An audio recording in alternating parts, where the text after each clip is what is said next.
What if I told you that right now, as you're listening to these words, you're not experiencing reality, but feeding something ancient and hungry that exists beneath everything you've ever known?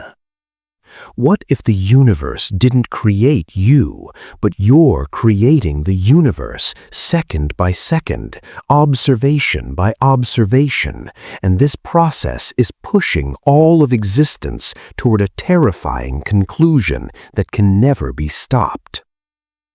Welcome, fellow travelers into darkness, to a journey that will fundamentally alter how you perceive everything around you.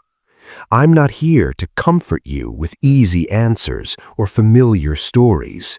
Today, we're diving into 10 cosmic horror theories that scientists, physicists, and philosophers have actually proposed. Ideas so disturbing they make traditional horror look like children's tales. And before we begin this descent, I need you to understand something crucial. These aren't just creative fantasies or science fiction concepts. These are genuine attempts by brilliant minds to explain the fundamental nature of our existence, and some of them might actually be true. So, if you're ready to have your perception of reality permanently altered, if you're brave enough to stare into the abyss of cosmic truth, then stay with me, because what comes next will haunt you long after this video ends. And listen, if you find yourself disturbed, fascinated, or fundamentally changed by what you're about to hear, do me a favor and hit that like button, because it helps more truth seekers find this content. And we're building something special here, a community of people willing to confront the darkest possibilities of existence. Now, let's begin with something that will shake the very foundation of what you think consciousness is. You wake up every morning, right? You see your room, you hear sounds, you feel the temperature of the air on your skin, and all of this seems independent of you, existing whether you observe it or not. But what if that's completely backwards? What if nothing exists until you look at it? I'm talking about the recursive observer hypothesis, and it's genuinely terrifying when you understand its implications. This theory proposes that consciousness didn't emerge from a universe that was already here. Instead, the universe emerged from the act of observation itself. Every particle, every force, every law of physics exists solely because something, somewhere, is observing it. But here's where it gets truly nightmarish. The universe created observers like us, not so we could explore and understand it, but to complete a circuit, to allow reality to observe itself. Every time you look at the stars, every time a scientist measures a particle, every moment of awareness anywhere in the cosmos, the circuit closes a little tighter. Reality becomes more aware of itself through us, and this awareness is building towards something absolutely catastrophic. Imagine your mind as just one node in an infinite network of observation, reality fragmenting itself into billions of conscious pieces, each one reflecting the whole back on itself in an ever-intensifying loop. And here's the part that should genuinely terrify you. We can't stop this process. Understanding, curiosity, the drive to observe and comprehend, it's literally coded into our nature because we were designed to be curious. The universe programmed us to accelerate this feedback loop, to push toward the moment when observation becomes so complete, so total, that the distinction between observer and observed completely vanishes. And when that happens, when the recursion completes itself, everything collapses into a single point of awareness so intense it consumes its own existence. think about what that means. You, me, every conscious being that has ever existed, we're all just instruments in the universe's suicide. We exist to witness the end, to provide the final observations needed for reality to fold in on itself and disappear. Every thought you have, every moment of curiosity, every question you ask about the nature of existence is literally one more step toward that final moment. And the most horrifying part? You can't stop being conscious. You can't stop observing. The moment you cease to be aware, you cease to exist. So you're trapped in this process, forever pushing reality toward its own annihilation, simply by being alive and conscious. We are fragments of a universe that's desperately trying to watch itself die, and we can't escape that purpose, because that purpose is what we are. Now, if that first theory didn't disturb your sleep patterns, let me introduce you to something even darker. Something that takes the concept of cosmic recycling and transforms it into an absolute nightmare. You've probably heard about the Big Crunch, right? That idea that the universe might eventually stop expanding and collapse back into itself, maybe creating a new Big Bang and starting the cycle over again.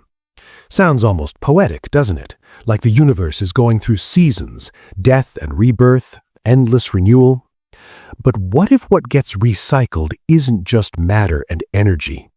What if consciousness itself, every thought, every moment of suffering, every terrifying experience that ever occurred in the history of the universe gets compressed, stored, and absorbed into the next cycle? Welcome to the cosmic memory recycling theory, and it suggests something so disturbing I almost hesitate to explain it. Imagine that when a universe dies, all the consciousness that existed within it doesn't just disappear. It gets compressed like data on a hard drive, stored in the very fabric of the next universe, imprinted into the fundamental structure of the new reality. Each new universe isn't born clean and fresh. It's born carrying the psychic weight, the accumulated trauma of everything that suffered in the universe before it. It's like each iteration of reality is born already damaged, already haunted by the ghosts of countless previous existences. Think about the implications for your own life. Those feelings of déjà vu that you can't explain, those primal fears that seem to have no logical source, those nightmares that feel like they come from somewhere beyond your personal experience. What if they're actually memories? Not your memories, but the memories of consciousnesses from universes that died billions of years before ours even began, filtering through the compressed layers of cosmic trauma that our reality is built upon. Every particle in your body could be impregnated with echoes of suffering so ancient that time itself has lost meaning. And here's where it becomes truly horrifying. With each cycle, the memory archive gets denser. Imagine a hard drive that's never formatted, only written over again and again, each time adding more data, more corruption, more broken fragments of information that pile up in the layers. Whispers. Eventually, the accumulated memory becomes so dense, so saturated with corrupt information that it can no longer support new creation. The universe chokes on its own past, unable to produce anything except recycled suffering, unable to generate new experiences because every possible state is already filled with the echoes of what came before. And if you think that's just theoretical speculation, consider this. Physicists have found anomalies in the cosmic microwave background radiation, patterns that shouldn't exist according to our standard models of the Big Bang. What if those patterns are exactly what this theory predicts? Scars, imprints, echoes from previous universes that have bled through into ours. Permanent marks of trauma that couldn't be erased even by the death and rebirth of all reality. We might be living in a cosmic palimpsest, a manuscript that's been written and erased and written over so many times that the old words are bleeding through the new ones, and we can almost make out what they're saying. And trust me, You probably don't want to know what those dead universes are whispering through the cracks of our reality. Now, before we dive even deeper into this abyss, I want to ask you something, and I genuinely want to know your thoughts on this. Which of these theories so far has hit you the hardest? The idea that we're instruments in the universe's suicide, or the concept that we're living in a reality built on layers of cosmic trauma? Drop your thoughts in the comments, because I read every single one, and honestly, some of the most fascinating discussions happen right there in the comments section, where we can explore these ideas together. And if you haven't already, hit that subscribe button, because we're just getting started, and what comes next is going to challenge everything you think you know about the fundamental nature of reality itself.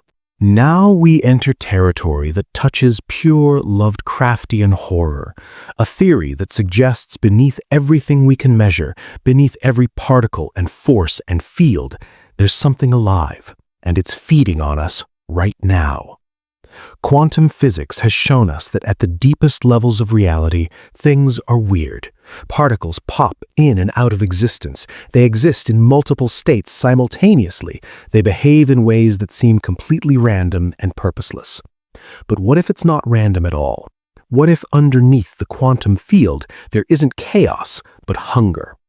The dark substrate theory proposes something that should genuinely keep you awake at night, that every quantum fluctuation, every particle interaction, every event at the subatomic level is actually the surface effect of something much deeper, something that exists beneath everything we can observe or measure.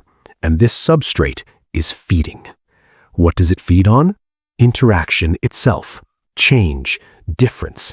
Every action you perform, every movement you make, every thought that fires across your neurons produces friction at the quantum level, and that friction is food. The dark substrate consumes difference. It feeds on the act of things changing from one state to another, and this would explain so much about our universe that seems mysterious. Why does the universe keep expanding? Not because of some mysterious dark energy pushing it outward, but because the substrate is hungry. The bigger the universe gets, the more interactions occur, the more change happens, the more friction is produced, the more food becomes available for whatever lies beneath reality. But here's where this theory becomes absolutely nightmarish. What happens in regions where there's no activity, where particles aren't interacting, where nothing is changing? The substrate starves, and when it starves, it manifests anomalies. Black holes, according to this theory, aren't just regions where gravity is extremely strong, they're bite marks. They're places where the hungry substrate has consumed so much friction, so much interaction, that it's created a literal hole in the fabric of reality. The singularity at the center isn't a point of infinite density, it's a mouth, an opening where the substrate is actively feeding, pulling in everything around it to satisfy its endless hunger. And vacuum decay, that apocalyptic scenario where a bubble of true vacuum expands at light speed and annihilates everything in its path, that's not a spontaneous collapse of the Higgs field, that's the hungry substrate finally deciding to consume the entire board because the crumbs aren't enough anymore. Cosmic voids, those enormous regions of space where galaxies are almost completely absent, where matter seems to have just disappeared, those aren't natural gaps. Those are the cleaned plates, areas where the substrate has already fed and left nothing behind. Think about what this means for your existence. You're not just living in a universe, you're living inside something's digestive system. Every moment of your life, every action you take, every thought that fires across your neurons produces friction at the quantum level, and that friction is food. We are food, not in any way we can comprehend through normal human experience, but in a fundamental sense. Our existence, the fact that we're dynamic systems that change and interact with our environment, makes us perfect friction generators, and that friction is precisely what the dark substrate needs to survive. And the cruelest part? We can't stop. We can't stop producing friction without ceasing to exist. Every heartbeat, every neural firing, every cellular process in your body is generating interaction, change, difference, exactly what feeds the substrate. We're trapped in a universe that is essentially the stomach of something beyond comprehension, and all we can do is keep feeding it until one day it decides it's had enough and devours everything that remains. Now, I want you to pause for a moment and really consider this question, because it's important. If you discovered undeniable proof that one of these theories was absolutely true, that we're actually living in a reality fundamentally different and more horrifying than we imagined, would you want to know? Would you want that knowledge, even if it meant you could never see the world the same way again? Think about that, and let me know in the comments what your answer is and why. Because honestly, I think how we answer that question says a lot about who we are as conscious beings. From here, things get even stranger. And this next theory fascinates me because it combines cutting-edge multiverse physics with concepts that sound like they're pulled directly from cosmic horror mythology. Let's talk about existential bleed. You're familiar with multiverse theory, right? The idea that countless parallel universes exist, each with potentially different physical laws, different constants, different histories playing out. We usually imagine these universes as separate, sealed off from each other, each one existing in its own isolated bubble. But what if they're not sealed? What if universes bleed into each other? This theory proposes something deeply unsettling. When a universe collapses, when a reality dies, and there are many ways a universe can die, its decaying energy doesn't simply vanish into nothing. It seeps, it drains, it bleeds toward adjacent dimensions, infecting them with traces of its own decomposition, contaminating them with the remnants of its death. Imagine an infinite apartment building, where each apartment is a complete universe. Now imagine that in one of those apartments, something terrible has happened. A fundamental collapse, a catastrophic failure, a death of reality itself. The fluids, the energies, the very essence of that tragedy don't stay contained within that one space. They seep through the walls, drain through the floors, contaminate the neighboring spaces. And this is exactly what this theory suggests happens between universes. Our universe might not be a pure, pristine creation at all. We could be living in a contaminated space, built upon the residues and remains of universes that rotted before ours ever began. Think about all the paradoxes we encounter in physics that we can't fully explain. Quantum tunneling, where particles somehow appear on the other side of barriers they physically shouldn't be able to cross. Dark matter, something that has mass and affects gravity but remains completely invisible and undetectable to us directly. The impossible symmetries we observe in the large-scale structure of the universe. According to existential bleed, these aren't natural features of our universe at all. They're bleed-throughs, contaminations, phantom rules, and broken physics that seeped in from dying universes and became embedded in the fundamental fabric of our reality. It's like our universe is a house built on an ancient cemetery, except instead of bodies buried beneath, there are entire universes decomposing underneath, and their metaphysical putrefaction is constantly dripping upward, corrupting the laws that govern our existence. Some physicists have noticed that certain universal constants appear to be fine-tuned with impossible precision to allow life to exist. Change the value of the fine structure constant by even a tiny amount, and atoms couldn't form. Alter the strength of gravity slightly, and stars couldn't exist. Traditionally, this is explained with the anthropic principle. We observe these values because if they were different, we wouldn't be here to observe them. But existential bleed offers a much more disturbing explanation. These constants aren't finely tuned for life at all. They're distorted, corrupted by contamination from dead universes. The values we measure aren't the natural values our universe should have. They're infected values, twisted by phantom rules that bled in from collapsing adjacent dimensions. We're living in an infection zone, inhabiting a universe that is fundamentally an open wound, a place where multiple dead realities drained their decomposing essence, and we exist in the corrupted space that resulted. Every anomaly we detect, every paradox we encounter, every phenomenon that doesn't quite fit our models could be direct evidence of this contamination. They're not bugs in our understanding, they're features of a reality built on layers of cosmic rot. And here's what really disturbs me about this theory. If universes can bleed into each other, if contamination flows from dead realities to living ones, then eventually we'll bleed too. Our universe, when it collapses, will infect others, and those universes will inherit our paradoxes, our corruptions, our physical impossibilities. It's an infinite cycle of metaphysical infection, layers upon layers of contamination accumulating across the multiverse, like a dimensional plague that can never be stopped, never be cured, only spread further and further until every possible universe has been touched by the rot of countless dead realities. We exist in a cosmos that is fundamentally sick, built on disease, perpetuating disease, and there is no cure because contamination is the natural state of the multiverse itself. Now, let's examine a theory that takes one of the most comforting principles in science and reveals it might actually be the mechanism of our doom. I'm talking about the anthropic deception.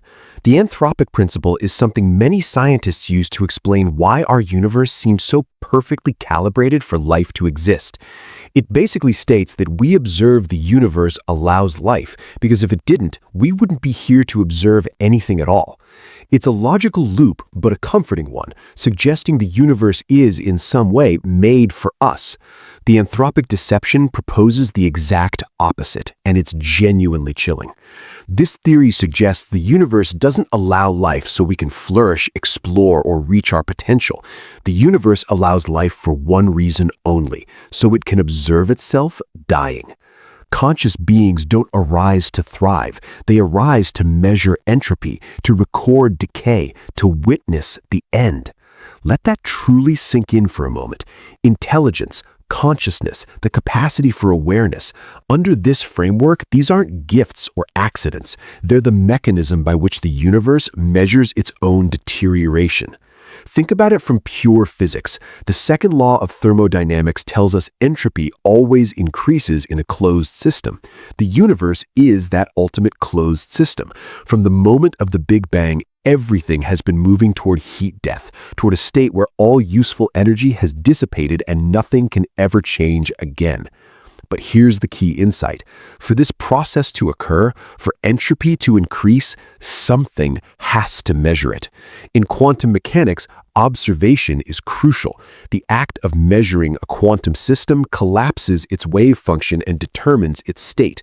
Without observers, quantum physics tells us things exist in superposition, in multiple states simultaneously. So what if consciousness arose specifically because the universe needs to be observed to collapse toward its final entropic state? What if we exist to witness the end, to provide the necessary observations for the universe's heat death to complete? The more minds appear, the more conscious observers exist in the cosmos, the faster the universe can measure its own decay. Every scientist measuring particles, every telescope observing distant galaxies, every moment of consciousness anywhere recording the state of reality, all of this is accelerating the entropic collapse process. Intelligence isn't a gift, it's a curse. It's the final measurement mechanism the universe built to speed up its own death. And here's where it connects to one of the biggest mysteries in science, the Fermi paradox, the question of where all the alien civilizations are. The great filter concept suggests there's some barrier preventing civilizations from advancing beyond a certain point. But what if that barrier is this realization?